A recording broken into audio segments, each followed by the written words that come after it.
We can go ahead and douse the lights anytime anyone wants.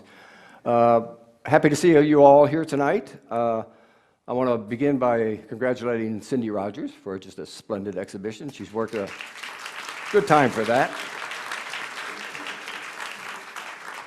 I also would like to congratulate Bruce Bradley and Nancy Officer, who installed and lit this exhibition, which is no mean task, and well as Nancy Green and her crew of the Digital Projects Department, who did the graphics and the brochure. So all of them, plus a number of other people that Lisa alluded to, are responsible for this exhibition tonight. So nice work, all of you.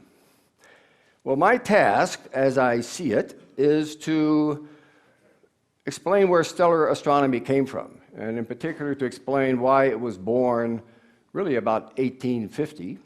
So it's really a rather young science.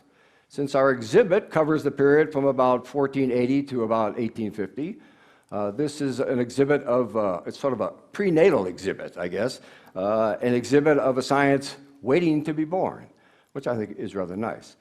What I thought I would do is, first of all, find my clicker. Oh, there it is.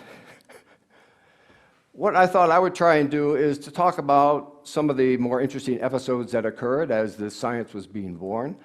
So I picked 10 of them, and I therefore have given my talk a new subtitle, which you see here, From the Earth to the Stars in 10 Not-So-Easy Steps. And I hope that when we're done with this, we'll not only have maybe a further guide to the exhibition, but a little more awareness about why stellar astronomy took so long to become one of our sciences. And by the way, since I've numbered them 1 to 10, when I get to 10, that means you're almost ready to go home. So that will be a good sign when that comes. So I'm going to begin. My first step is really not a step. It's more like a landing or a foundation, because we want to talk about what stars were like before people got interested in them. And the funny thing about stars is that really until the 17th century, nobody much cared about the stars. They were, as I say here, sort of the wallpaper of the universe. They're kind of like the wallpaper of your room, that people come in and they admire, and then they busy themselves studying everything else in the room. That's what astronomers really did. They were concerned with the planets and how they played out their little celestial dances, and the stars were what stood there in the background and allowed you to plot the motions of the planets. The reason why stars had this function or this distinction is because the stars were considered, up until really the 17th century, to be part of a celestial sphere that in fact bounded the entire universe. Here we see the celestial sphere in a cross-section, and we have, and because the stars were on a sphere, it means that they really had no depth, so the stars are really all about the same distance from the Earth. The reason they were placed on the sphere in the first place is because the main thing that really needed to be explained and understood is, why did these stars all turn once every 24 hours all together? You know, they're completely in step with one another as they turn about. So the best way to do that is just to put them on a sphere. Here's just a different version. Cindy has this in her exhibit. So if you pretend that this is sort of the outside and you're looking in at the universe, the stars are sort of attached to this celestial sphere. The stars rotate every 24 hours, and as they rotate, they drive everything else. So they're kind of like the motor of the universe. So the stars turn every 24 hours, everything else turns every 24 hours, and then in addition, the planets go a little more slowly in the opposite direction. So that's what they were for. Because they're put on the same sphere, it means the sphere really has no depth. But because it has no depth, it means, since you see some stars that are brighter than others, it means that some stars really must be brighter than others. I mean, if they're all the same distance away, and some of them, like Sirius, are very bright, and some aren't, then it must be that some stars are bright and some aren't. So one of the implications of putting the stars on a sphere is the conclusion that stars differ in brightness. I just point this out because we're going to see that this disappears in a while. And so there's a long period when stars are not different from one another, and then they come back again. And we now know that these Renaissance people were right. Now, because stars are on this sphere, there isn't much, and they're all moved together, there's not much to do with them. That is, if you wanted to study stars, what are you going to do? Well, you can catalog them, and that was done. That was done by 200 BC. So you can just catalog and give them a position. You can differentiate their brightnesses. As you see on this chart from 1603, you can point out which ones are bright, and you can even give them a sign to say this is a first magnitude star and this is a second. So you can do all that.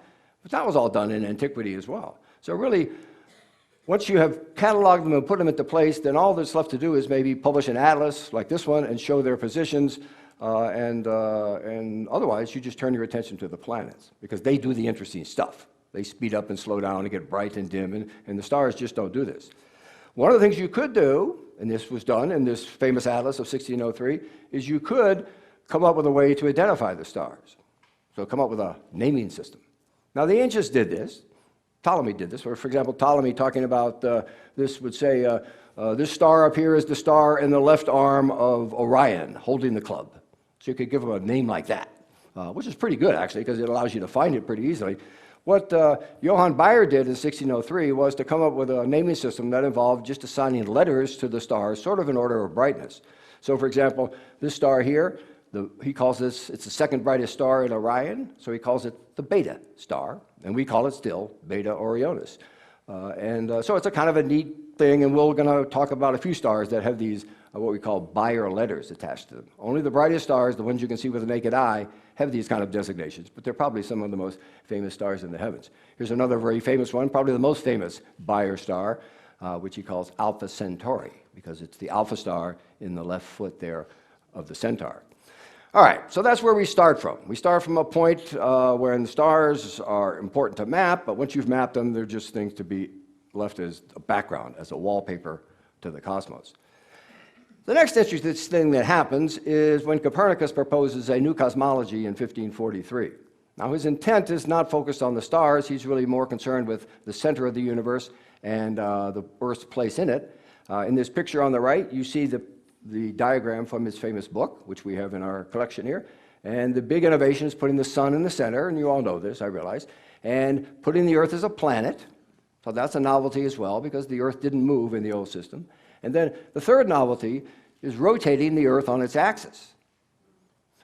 Now, once you do that, which turns out to be a good way of explaining why everything in the heavens turns every 24 hours, maybe it's just the Earth that turns and everything else doesn't do that. So it's a bright idea, but once you do that, you stop the stars. So the stars are no longer moving every 24 hours, and the sphere of stars is fixed in place. And you can see he notes that here. Stellarum fixarum sphera immobilis. I have immobilized the sphere of stars.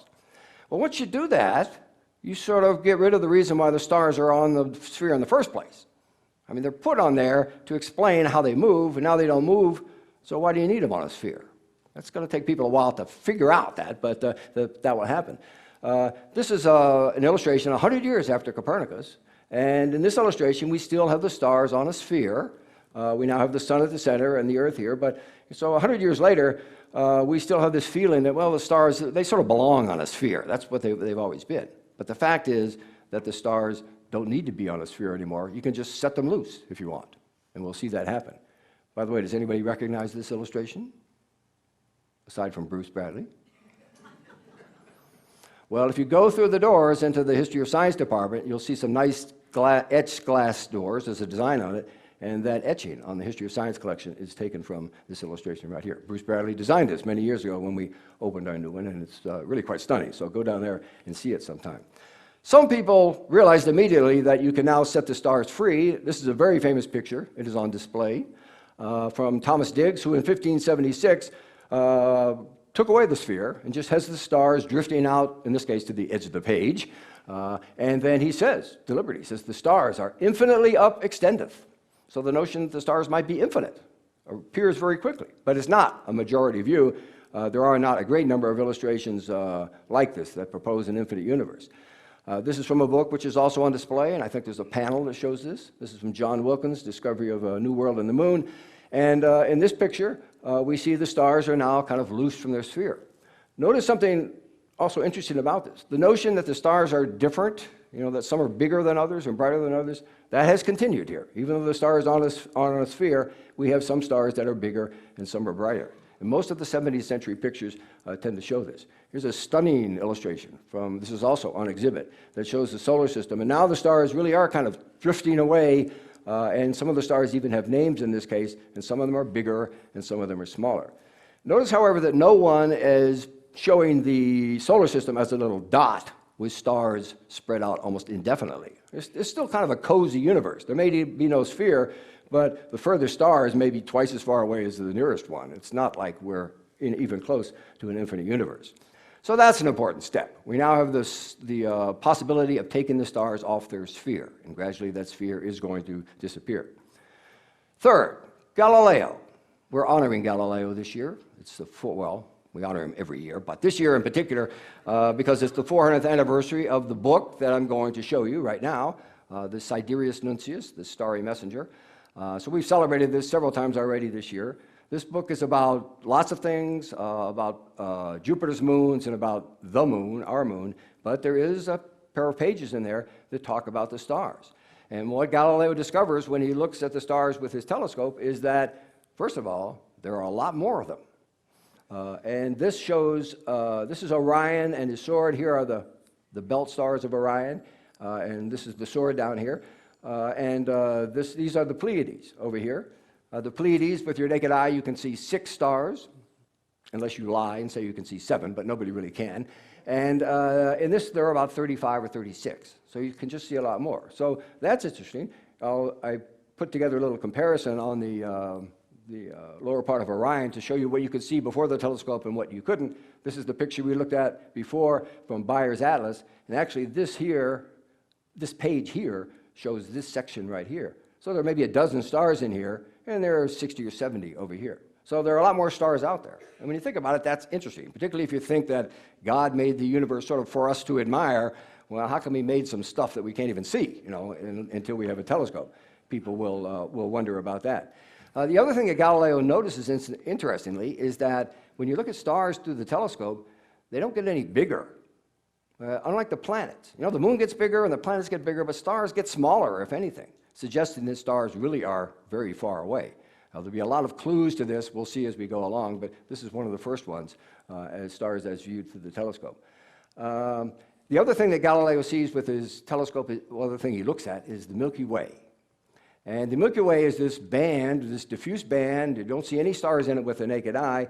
And Galileo, when he looks at it, sees that the Milky Way is made of innumerable stars. There are no pictures of it in here. I highlighted the little allusions to it. So there it is, the Lacteas, the Milky Circle, and galaxy means Milky Way in Greek. So he's referring to, with this passage here, with this text, to the fact that the Milky Way is a collection of innumerable stars. And that's going to turn out to be a pretty important discovery. 4, Descartes. A big moment in the history of astronomy when this non-astronomer, this philosopher, attempts to take on the question of how the universe works and how the solar system is put together, and has an interesting proposal to make about the stars. Descartes proposed in 1644 the notion that our solar system, which is this right here, that our solar system is driven not by some sphere turning around the outside, but by a vortex of swirling matter. And this is his attempt to delineate this whirlpool of matter. So the vortex turns, the matter is invisible, but it drives along ahead of it the planets. So it explains why the planets all rotate together, why the sun is at the center. It's really a rather neat idea. It doesn't turn out to be true, but it's neat nevertheless. But one of the corollaries of this vortex theory, sort of necessary, is that if you have a vortex, you really need other vortexes to kind of keep it in. Otherwise, it will just dissipate in space. So Descartes proposes that there are other vortexes, and the centers of these other vortexes are stars. So in a sense, what he is proposing is that our sun is a star, and that stars are suns. Something we sort of take for granted, but it's brand new right here with Descartes, the notion that stars really are suns. This vision of the universe, this vortex vision, is going to be very popular for the next 150 years. Cindy has assembled quite a collection of what we might call Cartesian vortex universes. I put a couple in here. Probably the most stunning is this one of Fontenelle's in 1686. In all these pictures, the belief is that our sun is just one of these things. Now, because we live in this one, everybody always makes our system bigger. And besides, we want to put in the things that we know about, all the planets and the moons in there. But nevertheless, the text tells us that the belief is that each of these vortexes is just like ours. It's just an outside vortex. So this notion that stars are suns changes the view of stars. Stars used to be thought of as brighter and dimmer. Now they're thought of as nearer or further away. And Descartes believed, and Fontenelle believes, and most of these later people believe, that really the only reason we see brighter stars and dimmer stars is because the brighter ones are close and the dimmer ones are far away. But all stars are pretty much like the sun.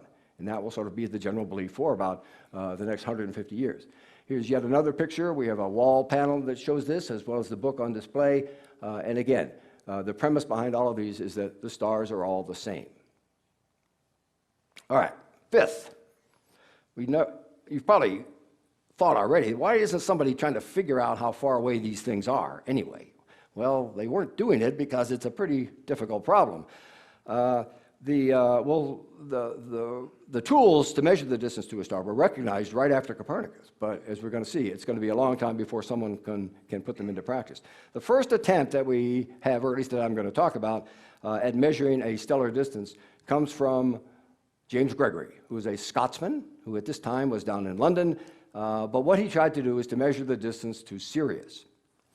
And I'm going to go back to this map here because it's kind of perfect, because it has Sirius on it, which is unusual. The whole basis behind Gregory's attempt is this belief that Sirius is like the sun.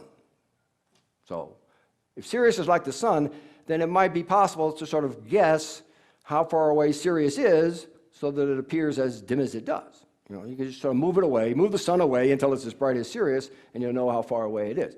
So what he did, by the way, on this map here in the corner, it says there Canis Major. That just means Sirius. That's the dog star. So it's the big dog right here. So what he wants to do is to measure the distance to this. So here's how he goes about it. Now this is mildly complex, but I don't think it's too difficult. What he does is he tries to find a time when Saturn, over there, is just as bright as Sirius, which is over here. So he's got now a way to compare. Instead of having to figure out where Sirius is, he can sort of now turn his attention to Saturn. Now here's Saturn. Notice this is the illumination of Saturn right there. Saturn is illuminated by the sun. So all you have to do is figure out how much of the sun's light does Saturn get. Well, it's not much. The sun shines all this direction and out there, in there. Saturn just gets a little bit of it, and it only reflects a bit of that. But it's measurable, it's calculable. All you have to do is know how big Saturn is and how far away it is. Here we are. And you can figure out how it compares to the sun. And he calculates that Saturn is about, this is approximate, about 100 billionth as bright as the sun. It gets, no, that's not the right way. It gets 100 billionth of the energy that the sun puts out. So what you now need to do, since it's now as bright as Sirius, you just have to figure, well, how far away do you have to put the sun in order to make it appear 100 billionth as bright as it is? And he calculates that that's about 80,000 astronomical units. I will explain what a unit is. This is an astronomical unit. It's simply the distance from the Earth to the sun. Here's the Earth and there's its orbit. So this is an astronomical unit. We now know it's about 93 million miles. He calculates that Sirius is 80,000 of these away. Well, if you look at this picture, that is not 80,000 times that. So the notion that people ahead of the stars really was completely incorrect. They still sort of brought them in as neighbors, when in fact, this arrow, I don't know what 80,000 times this foot is. Well, it's 80,000 feet. So whatever that is, that's how far away Sirius would be. So that's really a brilliant attempt, a first attempt. Unfortunately, Gregory doesn't really know a lot of things. He doesn't know how far away Saturn is. Nobody knows that in 1668. He doesn't know how far away the sun is from the Earth, and so these are just kind of guesses that he makes. Isaac Newton, about 30 years later, says, that's a great technique, but I know how far away Saturn is, and I can do it better. And so he recalculates it, and he gets 1 million astronomical units for the distance. Now, in case you wonder what that is in terms of more familiar units, first of all, that's about twice as far away as Sirius really is. So he's even overestimated how far away Sirius is. Sirius is about 8.5 light years, so it's about 17 light years away. It's many, many trillions of miles. It's a big distance. And so we now have at least a couple people arguing that the stars are really, even the close ones, the bright ones, are very far away. Well, everybody knew, even Newton, that this is kind of guesswork. I mean, it involves trying to compare Saturn to a star and deciding when it's just as bright, and that's, that involves judgments, and what everybody wants is something you can calculate, something you can measure. These are precision scientist, supposedly. So about the same time, we have a second attempt to measure the distance to a star, and this is by Robert Hooke, whom you certainly have heard of, who was a contemporary of Isaac Newton's and a bitter enemy, really, of Isaac Newton's, but they managed to do things on their own, separately from one another. We don't have a portrait of Hooke. I tried to show you pictures of everybody. Hooke was apparently very ugly, by his own account, so one of the things you can do back then is ensure that nobody takes your picture, and so nobody did. We don't know what he looks like. So I show you instead a famous engraving he did showing the moon through a telescope, and these are the Pleiades through a telescope. So that will have to stand in for Robert Hooke. So what he's going to do is use something called parallax to try and measure the distance to a star. So what is this parallax? Well, I cribbed this modern diagram to demonstrate this. What our goal is to measure the distance to this star from the Earth, which is this blue dot down here. Now, it has been known for a long time that if you observe something from a moving platform, that's the Earth, so the Earth is moving in this big circle, then whatever you're looking at is going to shift in space. It's going to move back and forth. You can see that just by holding your finger up in front of a wall and blinking your eyes. And you see the finger moves. Nothing's moving except your point of view. So the understanding was that if you could somehow, as the Earth moves from here to here, if you could measure the angle of displacement of the star, and that's what this little angle is here, then you could convert that to a distance.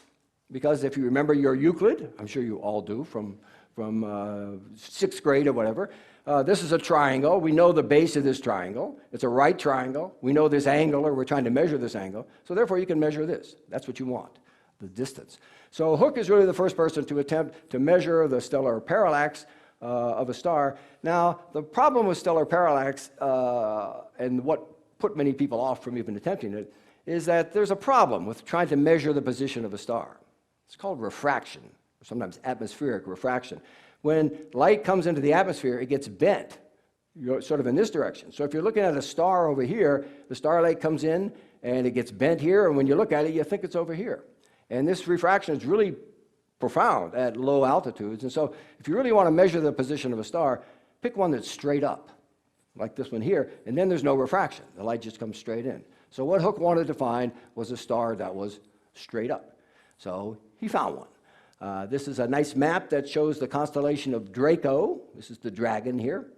And there's a star in Draco right here. In fact, I highlighted it right here. It's called Gamma Draconis. And it, actually from this map, so if we do a little stellar geography here, this is the 50th circle of latitude. So this star is about at 51 degrees celestial latitude. London is about 51 degrees terrestrial latitude. So if you're in London and you look straight up at certain times, Gamma Draconis will go right overhead. So that means you can just get a telescope that points straight up, and you don't have to worry about refraction, and you can measure stellar parallax. So he builds one. Was none available. So he builds one in his house. I don't know how faithful this is. If this is his house, he's missing a lot of furniture. But so he makes a hole in the roof, and he puts a lens up there. And so now Gamma Draconis is right up there. So if you lie down here and look through this tube, you can see this star. And you can, if you go there like for 6 months, you should be able to see the star kind of move back and forth. There's actually, the way this is a table. Here's his eyepiece, and so he'd lie on this little cushion underneath here and look up through this tube and measure the change of Gamma Draconis. Well, he found some shifting back and forth. He was elated, and so he announced that he had measured the parallax of Gamma Draconis. The amount he measured is 15 seconds. And astronomers always put of arc after that, so you notice it's not 15 seconds of time. So it's an angle of 15 seconds. That's a pretty small angle. In case you don't know, we have a circle of 360 degrees, and then we have 60 minutes in a degree, and then the minute is divided up into 60 seconds. So that's a kind of a small angle, but it's measurable. And so Hooke detects this, and if you now use your Euclid and plug it in, you get 13,000 astronomical units. Now, that's a pretty good, that's about 1 trillion miles, so that's a pretty good amount. And so he's so pleased, he's finally measured the distance to a star. Well, he was wrong. We'll see how he was wrong. It's not his fault, really, because he didn't take something into account that we now know needed to be taken into account. But at least we've got somebody trying to measure how far the stars shift back and forth. I stuck this as an aside. I didn't want to number it because then it screws up my 10. So I call this a sidebar here. But I thought it was kind of neat that when they built the Greenwich Observatory, which they started about 5 years after Hooke does his parallax measuring, and so they built this building. Hooke was one of the architects on it, so he had a say in what they put in. And one of the things they put in was this little tower over here. And this tower actually is just the top of an amazing instrument that looks like this when you look at the whole thing. So here's what you saw up there. This is a zenith telescope, a telescope that points straight up, but it's actually 100 feet long. Now you can't see it in this, I realize, so I broke it apart, and now you see here's where the light comes in, and here's the poor bloke at the bottom who lies down under and tries to look up through this tube. So there's the little bench, the little couch that you lie on. So they built this for the specific purpose of measuring the parallax of Gamma Draconis. Well, as far as I can tell, they made 2 measurements in the year they opened this in 1679, and they never made any more. And the reason why, this is 100 feet underground. So people went down there. It was clammy. There were creepy crawlies all over the place. And so nobody wanted to be down there at all. And so they just gave it up. I don't know if the thing is still there or they filled it in, but this was not the way, it turns out, to measure stellar parallax. So what was wrong with Hooke? Well, it was James Bradley, a great astronomer of the next century, who in 1728 is going to show what Hooke did not take into account. He had his own little zenith telescope. He also is going to look at Gamma Draconis and to see how much it moves. This is the actual telescope he used. So this has survived. This is in the old Greenwich. It's now the National Maritime Museum, and so there's somebody showing you how you use one of these things. So he himself made his observations. Now, when he did this, he discovered something rather peculiar. It ought to be, when you're measuring the parallax, you ought to get the maximum deflections when the Earth is over here and over here. And you can see that from the diagram. So that, from over here, the star should be the furthest this direction, and from over here, it should be the furthest this direction. When Bradley got his deflections, was when the Earth is here and here, when you ought to detect no parallax whatsoever. So why is this? Well, what's going on when the Earth is here and here? What he figured out was that here the Earth is going this way, lickety-split. It's sort of at its fastest speed, and the Earth over here is going this direction. Now, it occurs to Bradley that if the Earth is going this way, and the light is coming this direction, and by now it's known that light has a finite travel time, so it takes light some time to get here, maybe that confuses things. Maybe the fact that we've got 2 motions, the light this way and the Earth this way, produces an error. And the best analogy, and he's right, the best analogy is the umbrella analogy, as I am now calling it. You can test this. Well, you could have tested this before. Maybe afterwards you can test this. If you go out with your umbrella and walk in the rain, you'll discover, and you already know this, that if you walk pretty fast in particular, you have to tilt your umbrella because otherwise you'll walk into the rain. If you just hold it straight up, the rain comes down, and by the time it gets down to here, it's on your feet. So if you tilt it this way, then it's as if the rain is coming in this direction and you stay dry. Well, the same thing is true with telescopes. If light is traveling in this direction and your telescope is moving in this direction, if you don't tilt your telescope, it'll just kind of hit the side of the tube and you won't see anything. So you have to aim the telescope a little bit in the direction of your motion, and so to the telescope it looks like the star is here, but in fact the star is here. So this little alpha here, this little angle, that is what we call the aberration of light. It's the deflection that's introduced by the motion of the Earth and the motion of light. And it's a pretty sizable amount. It's about 20 seconds of arc, this aberration of light. So Bradley discovers the aberration, discovers the size of it, and he discovers that what Hooke was really detecting was aberration. He wasn't seeing parallax at all. He was seeing this aberration and didn't realize it. Bradley also calculated, well, if we take the aberration into account, how big is this parallax? How big should we expect it to be? And he says that if parallax was any bigger than a second of arc, he would have seen it. He would have noticed it. So the parallax of a star must be less than a second of arc. That means it's trillions, tens of trillions of miles away. And so that was discouraging, very discouraging for people, because it meant if you wanted to measure the parallax, you needed a lot better instrument than anybody had at that time. All right, well, while people are getting tired of looking for parallax because now they discovered that they can't do it, Edmund Halley throws a new wrinkle out there, which turns out to be a very provocative discovery. I put 2 pictures of Halley in there because this is young Halley and this is old Halley, and when he did this is right in between. So I couldn't think of a way to put these together and produce middle-aged Halley. But in 1718, he wrote a very famous paper, at least amongst astronomers, called Considerations on the Changes of the Latitudes of the Principal Fixed Stars. And what he did for this paper is he compared the positions of the stars as we see them now, at least some of them, with the positions they had at the time of Ptolemy and some of these ancient astronomers. And he picked out three, just for this paper, what he called Parallax, Sirius, and Arcturus. We don't use the term Parallax anymore, so Aldebaran is the same star. This is the eye of the bull.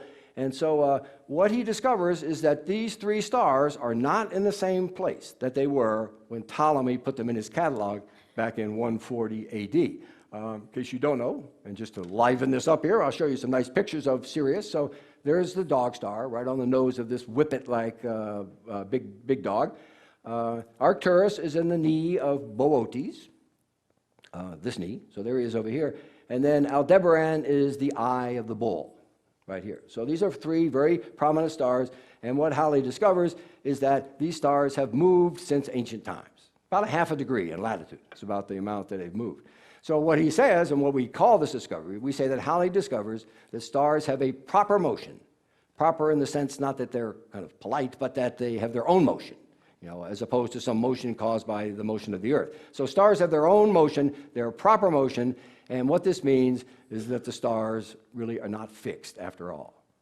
We've called the stars fixed stars kind of forever, because the notion is they all move together. They're fixed somehow in the heavens, and now it turns out that they wander about on their own. They go in all different directions. Now this sounds like one of those sort of dumb little discoveries that only a mathematician would kind of appreciate, but this really galvanizes stellar astronomy because it just changes the way people view stars. Before they're just sort of one of a few thousand and they all move together.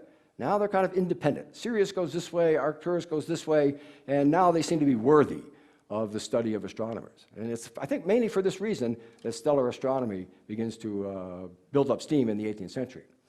Well, one of the people that's very motivated by Halley's discovery that stars move is Thomas Wright. Thomas Wright lived in Durham in England and spent some time in London and then went back to Durham. And a very unusual fellow. We have a lot of Wright stuff on display that you might want to look at. He was fascinated by the stars. He was fascinated by the idea that stars have planets. In this little diagram of his, here's the sun, here's Sirius, here's a new star, Rigel in Orion, the foot of Orion. And so he imagines that all these have planets that go around them, and that they're all more or less like the sun. There's this idea still persisting that the sun is a star and stars are suns, and there's kind of a close-up. These are beautiful engravings. They're mezzotints, which is a very kind of a new technique used by scientists, which allows you to engrave a very black surface. It's just perfect for a night sky. You'll be able to see some wall prints of some of these mezzotints. They're really quite beautiful. Well, what Wright wonders is, how are these stars arranged in space? I mean, do they just go like this direction forever? Or is there some larger system of stars? Kind of like our solar system is a system of planets. It's not a random thing, it's an arrangement. Is there an arrangement of stars? And he looks for a clue as to what the stars might look like, and his clue is the Milky Way. This is another one of his mezzotints of the Milky Way here. The Milky Way is this band, that Galileo looked at, that runs across the heavens. It splits in two in one place and then comes back together again. But Wright wonders, what is this Milky Way trying to tell us? We know it's made of stars, but why do we see it at all?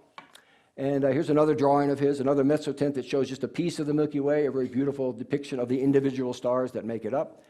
Well, his brilliant idea is to try and reconstruct what the world would look like if stars were confined between two planes like this. So every circle here is a star. This is a boundary of some sort, and this is a boundary of some sort. And this is the sun right there in the center. So if that's what the universe is like, what would it look like when you looked out from the sun? Well, when you looked in this direction, you'd see zillions of stars. You'd see a milky thing, and in any direction you looked, here, out this way, in this way, a full circle, you would see this Milky arrangement. When you looked in other directions, like up or down, you just encounter a few stars, and so the Milky Way would be confined to this plane. It's a brilliant explanation of what the Milky Way is. We're looking sideways through our system of stars to see the Milky Way. Now, having heard this much, your natural inclination might say, well, yeah, that's right. The Milky Way is this disk. It's a disk of stars with the sun there at the center, and so we're looking out through the disk. Well, Wright didn't do that. I mean, it might have been a natural thing for us to do, but Wright was much more mystically inclined. He wanted some sort of a circular arrangement because he wanted his God, the God, in the middle to kind of govern everything. So what he proposed, he made several proposals. I'll just talk about one. One of his proposals is that the stars are arranged in a giant spherical shell. So imagine this is not solid, but a thin shell, and make this the sun right here. And so if this is huge, and there are millions of stars on this shell, when you look out this way, this way, this way, and this way, you'll see the Milky Way. When you look inside, looking for your God, or you look outside, you don't see nearly so many at all. So he concludes that maybe, or he suggests that maybe the system of stars is this spherical shell. He doesn't get the idea that maybe they are in some form of some kind of a disk. The guy who makes that logical leap is still in this section is Immanuel Kant, the great philosopher. His birthday was today. We set out a little notice on him. Kant, before he became a philosopher, was sort of made a stab at astronomy.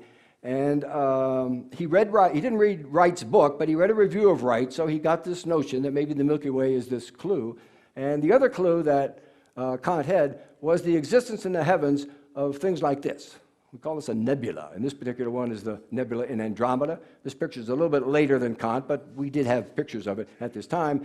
And so what Kant gets from this is the idea that, well, maybe the Milky Way is like this. Maybe the Milky Way is a thin, round disk. The sun is at the center. When we look out this way or this way, we see the Milky Way. When we look in other directions, we just don't see so much. So his proposal is that the Milky Way is a disk, which turns out to be right on the money, as you probably know. So we give Kant sort of credit for this. And he also suggests, kind of in passing, that maybe things like this out there, maybe there are other Milky Ways. Maybe this is another system of stars out there. And wouldn't that be amazing? We've got our system, and there's another one, and maybe there are even others yet. We now know this is exactly true. That's exactly what the Andromeda Nebula is, and Kant is able to suggest this way back in 1755. Well, our next to last stop is with William Herschel. Herschel was German, actually, by birth. He came over to England at the same time as the kings of England came over from Germany. These would be the Georges. So they came from Hanover, and Herschel came from Hanover. And although he was by trade a musician, and apparently a fairly good one, I have a CD of his compositions, which I've never had the nerve to play, but he's supposed to be okay. I mean, people still do play Herschel compositions. But he turned out to be a wonderful telescope maker. He just loved the craft of making the telescopes. And so he made a number of them. He started out with relatively small ones, if you consider this small. It's about 7 feet tall. So he started making these in the 1770s, and it's with a telescope just like this that he discovered the new planet Uranus in 1781. He made a number of these, and there was one of these up at the Adler Planetarium, so I borrowed this from their website. So that's kind of his small telescope that he made. And then he got the idea that, well, he could make bigger ones. His telescopes, incidentally, are what we call reflecting telescopes. So they have mirrors at the back instead of a lens at the front. And so the art is making these big mirrors, particularly since they're made of metal in those days, not made of glass. So he made a 20-foot reflector, and he started using this in 1783. 20 feet is the size of the tube. 18 inches is the size of the mirror. So that's pretty good. And then, oh, by the way, I always have to remind myself to mention that his inveterate assistant in all of this was his sister, Caroline Herschel, whom he brought over from Germany and who became his technical assistant, writing down everything that he saw in the telescope. Here's where Herschel is. So there's where you sit. You don't have room for a pen and paper up there, and so you have to have somebody who writes where things are, and so that's what Caroline did, and she became a very important astronomer in her own right. And then he built this monster telescope, 40 feet long, a 4-foot mirror, had that operational in 1789. The king paid for this, much to his disgruntlement when he found out that it cost something like 5,000 pounds, which was quite a bit in those days. Well, with these large telescopes, Herschel is able to see further into space than anybody ever had before, incredibly further. He's interested in lots of things. He's interested in nebulae. He makes a catalog of that. But one of the things he is most interested in is trying to flesh out the Milky Way, try to produce a map, if you will, of how stars are distributed in space. So here's again his clue. So you want to figure out what structure would produce an appearance like this. Here's the whole Milky Way. And he decides the best way to do it is to try and count stars. So here we are in the sun here. So you look out in a particular direction, and you try and count the stars you see, and you try and estimate how far they are apart from each other. And in that way, you kind of build a picture of the galaxy from the center out. And here's the picture he gets. This is on display. This is his 1785 picture of the galaxy. The reason it has these two fingers here is because you have to account for this. So when you look out from here, you see this kind of break in the Milky Way. So he accounts for that, and so it's, it's not simple, but it's basically longer in this direction and thinner in this direction. So he's quite successful at doing that. Now, one of the things that Herschel believed very strongly in the 1780s was that he believed all stars are the same, like everyone had up to this point, and so therefore double stars, which you often encounter, where you see two stars in the same field of view. Double stars are really two stars at different distances that you're simply seeing lined up together. These are many of the double stars that Herschel makes a catalog of. This one here, for example, Beta Cygni. I have a nice modern picture of this if you've never seen a beautiful double star. So there's the two components of Albireo, as this star is called. And so what Herschel believes is that this star is much further away than this star, and he thought that would be very useful, maybe in measuring parallax. Maybe we could measure whether the distance between those two stars changes over time, and we could measure the parallax that way. Well, in this, he was wrong. And he should have known better, because in the 1760s, an Englishman named John Michel had argued very strongly that double stars are really just that. They're stars that go around each other. We have no picture of Michel, so I show you the church that he was rector of. There's the stained glass window, and there's the little plaque they have up in Thornhill in New York to honor John. Now, we need to find a picture of him sometime. And what Michel argues, he's a very, very brilliant man, Michel was, and it's too bad he didn't try to do more things, because everything he does has a huge impact on science. But one of the things he points out is that, look, the Pleiades, we look at the Pleiades, and there are these 6 stars plus all these little dimmer ones, and we assume that they're all a cluster, because they're all the same brightness, so you can't argue that one is further away. So they must really be together there in the heavens. So why not with double stars? And he gives this argument from statistics. He says, look, statistically, if we got 3,000 stars out there, there's no way we'd end up with so many stars right on top of each other unless they're actually going around one another. So he gives the statistical argument for the fact that many of these double stars are really binary stars. And what that means, again, is that, well, stars really aren't the same after all. For 150 years, we've had stars be sort of suns and be identical to one another, and now it's pretty apparent that stars are different. Herschel himself, finally in 1791, as he's looking at a double star that he looked at 10 years ago, discovers that it's moved. It's gone around, a little bit around, and so he himself comes around to this belief. And that's a very important transition, because now, once again, we have the notion that stars are different. However, the notion of that you can map the Milky Way is a very popular one. His map appears in lots of 19th century publications. We have 3 or 4 of them on display there in the exhibit room, including this beautiful blue one. Well, 10. Finally, we get someone who measures the distance to a star. And this is Friedrich Wilhelm Bessel, a German astronomer working in Königsberg. And in 1838, he's going to be successful. There are many reasons for his success. One is that he has a superb instrument, this instrument over here, which was a telescope made by the Fraunhofer firm. One of the things you need if you're going to measure a very small angle is just a beautiful instrument that doesn't shake, and that when you turn it, it doesn't catch up on some thread someplace. So he had that, and then you just need to be a good observer. You need to know how to remove the errors from your observation to get the true thing. Well, the star he picks to measure the parallax of is a star called 61 Cygni. So it doesn't even have a Bayer letter. It's a dim star. It's right here on this map. It's in the constellation of the Swan, but Bayer never saw it because you can only see it with a telescope. 61 Cygni had been discovered in 1804, or had been studied in 1804, and somebody realized that 61 Cygni had a large proper motion. It was whizzing across the heavens. It had the largest proper motion that anyone had ever seen, and yet you could hardly see it. So this kind of cements the notion that, well, this must be a dim star, but it must be close.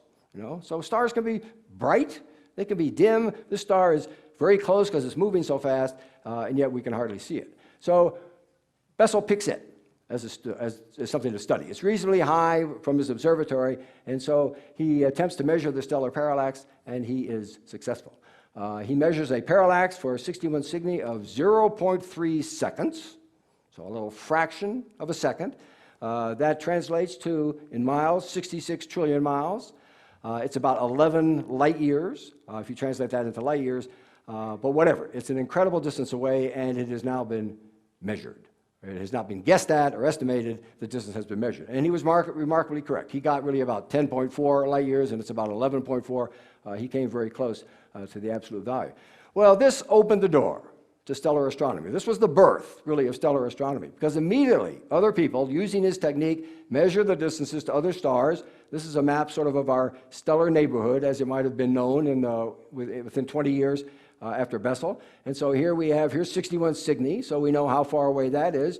Here's Sirius, so it's measured, and it's about 8 light years. And what this map discloses, and what people have now been suspecting for a long time, is that stars are different. The stellar neighborhood is like a ghetto.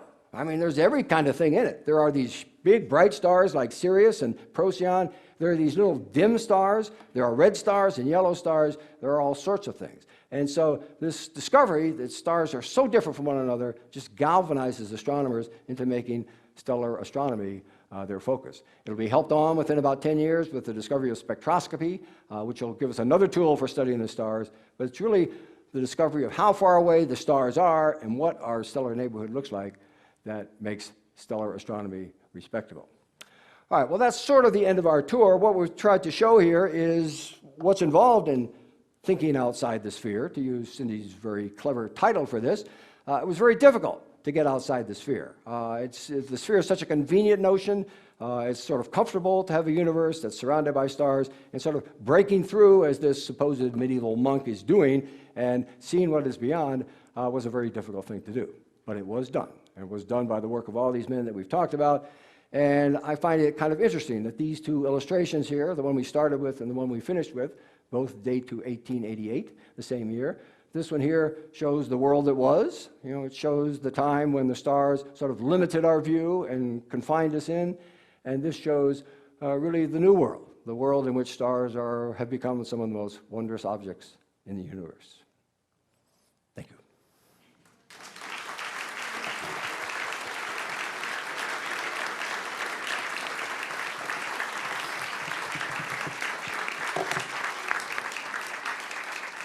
We have an MC. We have time for a few questions. Yes, on the first picture that you showed with the Earth-centered universe, and there's the sphere of stars, did you see anything about what people thought might have been beyond those stars?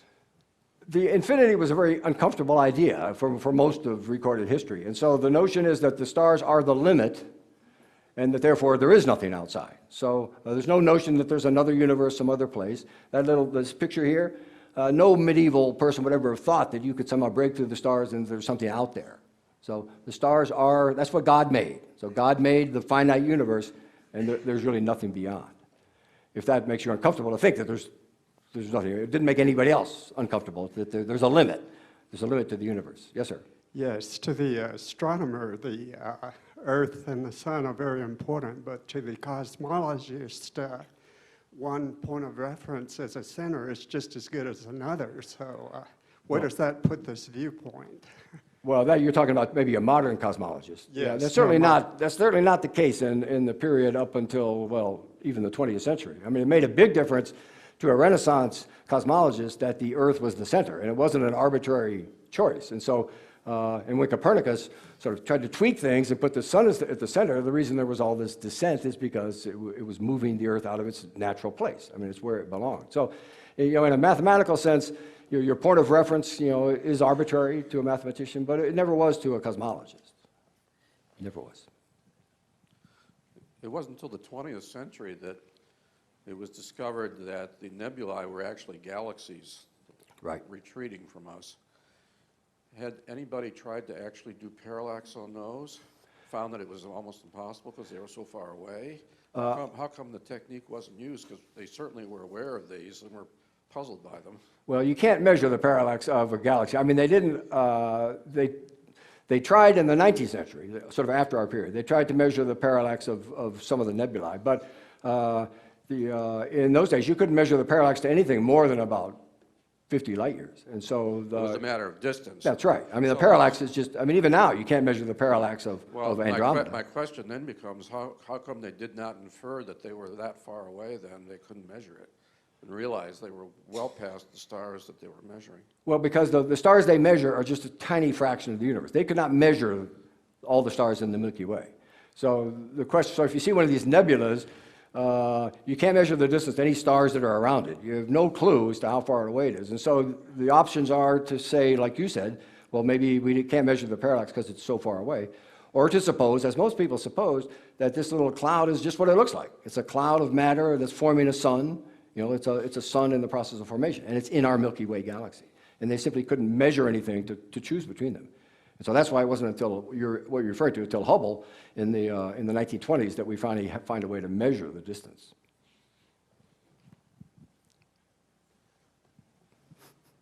I'm coming. We'll have to plan this out better.